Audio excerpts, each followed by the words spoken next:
Welcome to Henri's Coffee Bean. I am your barista, Brett Kemp, and today I'm going to whip you up a special blend using my playful nature and spirit, so you end up with a satisfying, flavorful, and unique creativity cappuccino. Have you ever asked yourself, where does creativity come from? Is it something you're born with? Well, yes and no, but we'll get into that later. Creativity comes from the word creare, which means to make, to create, to think things up. Mr. Alfred North Whitehead coined the term in 1927, and then it started being used in circles all around the world in the areas of science, art, and literature. Nowadays, creative problem solving is used in business constantly, like a salesman who is trying to figure out a way to grab the attention of that big client or customer that they're trying to get. Or when a lawyer is defending their client and has to use their storytelling abilities to get the jury to see things from their point of view. But however it's used, one thing is for certain. Creativity can't exist inside boxes and absolutely has no limits. Creativity can be used with many intentions, like creating a holiday costume for your pet with a hat, scarf, and little mittens. Isn't that cute? But again, I ask you, where does this magical force come from? Well, maybe instead of asking just where it comes from, we should be asking, what is it made of? Inside these letters on this page, something exists that can't be seen. Something that's hiding in disguise or plain sight, depending on how you look at it, is the fact that there are two forces working together inside this life of creativity. Wait a minute, you're saying there are two parts to creativity?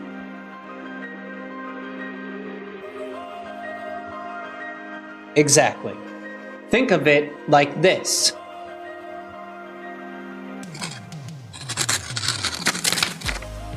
And this is the first part. Just like a flower or a tree, there must be a seed for creativity to even exist. I know some people right now might be saying to themselves, wait a minute, there's a seed inside of creativity? What kind of seed? Like a bean? Like magic beans? Like Jack and the Beanstalk? I don't buy it. Everyone knows there are no magic beans that send a vine all the way up into the sky. No, you're right. Magic beans don't exist in the universe. But there is a magical power in the seeds that I'm referring to. You see, the seeds inside of creativity can't be felt or held in the palm of your hands. But like magic beans, when you start with the seed of your imagination, there are no limits to what you can create. Inside creativity is the yin and yang, two halves of a whole, and you can't have one without the other. You can't have up without down, left without right, gravity without liftoff, and vice versa. Another fun analogy is to look at it like this. You see, your imagination serves up the first shot filled with wonder, intrigue, curiosity, and inspiration. But unlike the physical game, your imagination isn't the paddle you play with. No, it's the white, almost translucent ball, which just happens to be the most perfect representation, because your imagination is the mind playing with and entertaining itself. Also, how fitting for it to have a pearly white shade, because just like your imagination, which contains limitless possibilities, white just happens to contain every color of the rainbow. And thankfully, there is a huge difference between playing ping pong with your hand versus playing ping pong with your imagination. Out here in the physical world, I must use some force of energy to get this ball to move in any direction. But luckily and thankfully, our imagination isn't governed by any rules or regulations. And by using the seed of your imagination, you can make the seemingly impossible possible. Because to take the first shot, you don't need a paddle to send a ball in another direction. All your imagination needs is awareness, deep interest, and focused attention. Okay, so we know that there is a seed inside of creativity, which is your imagination. But what is the second part of this equation? The other part of creativity is the root. And what is the root? It's the part that takes and receives the seeds of your imagination and turns it into purposeful and meaningful action. Like taking some stone or marble and you start chipping away, or putting pen to a page, or making a brushstroke in the color of red, blue, purple, or sage. You see, the mind conjures up an idea like a fantastic magical spell that can't be seen with the human eye, and then the root of action comes in to bring it to life. But let's get back to the ping pong analogy.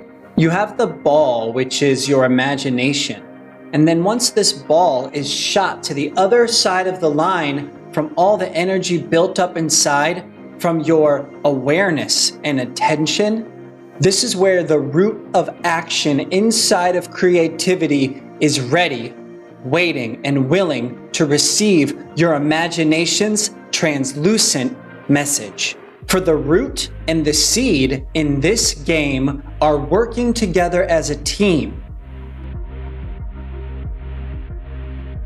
And just like the flower seed that needs your constant care and attention, if your imagination all of a sudden starts heading in a different direction because you're thinking about doing your laundry or washing the dishes, then almost as quickly as the ball lifted off the ground without making a sound, if your imagination drifts off to other places, then the ball will land in the same place it started.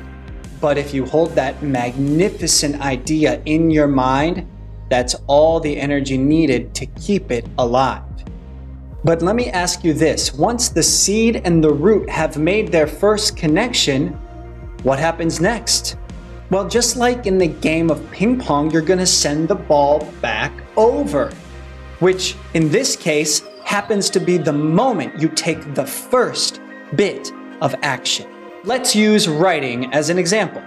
Once you write the first line of a poem, book, or script, and you want to obtain the very next word or sentence, this is when your imagination has to step back in. Then you get another seed in your mind and you push it through the root of action. And when you do this, you start to have a back and forth transaction. For you see, the seed inside of creativity already contains the redwood trees or an artistic masterpiece. And the seed and the root inside of creativity is one and the same, with absolutely no space in between.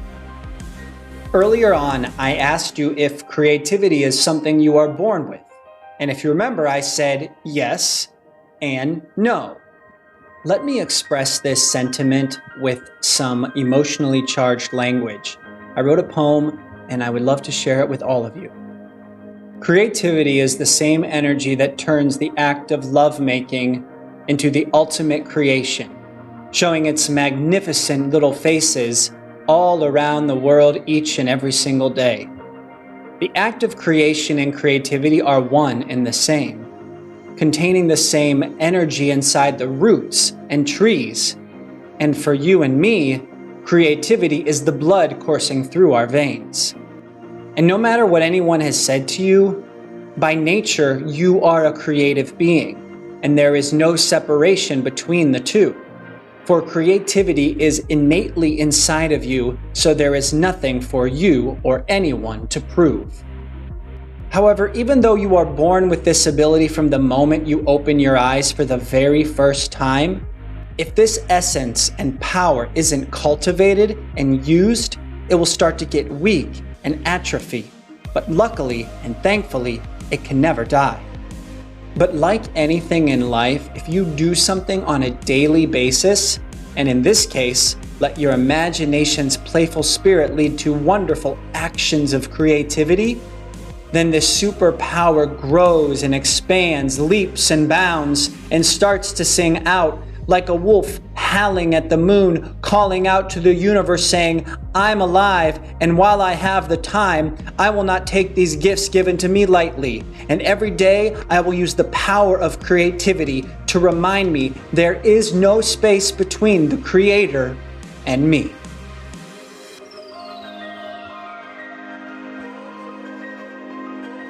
Thank you so much for joining me here inside Henri's Coffee Bean.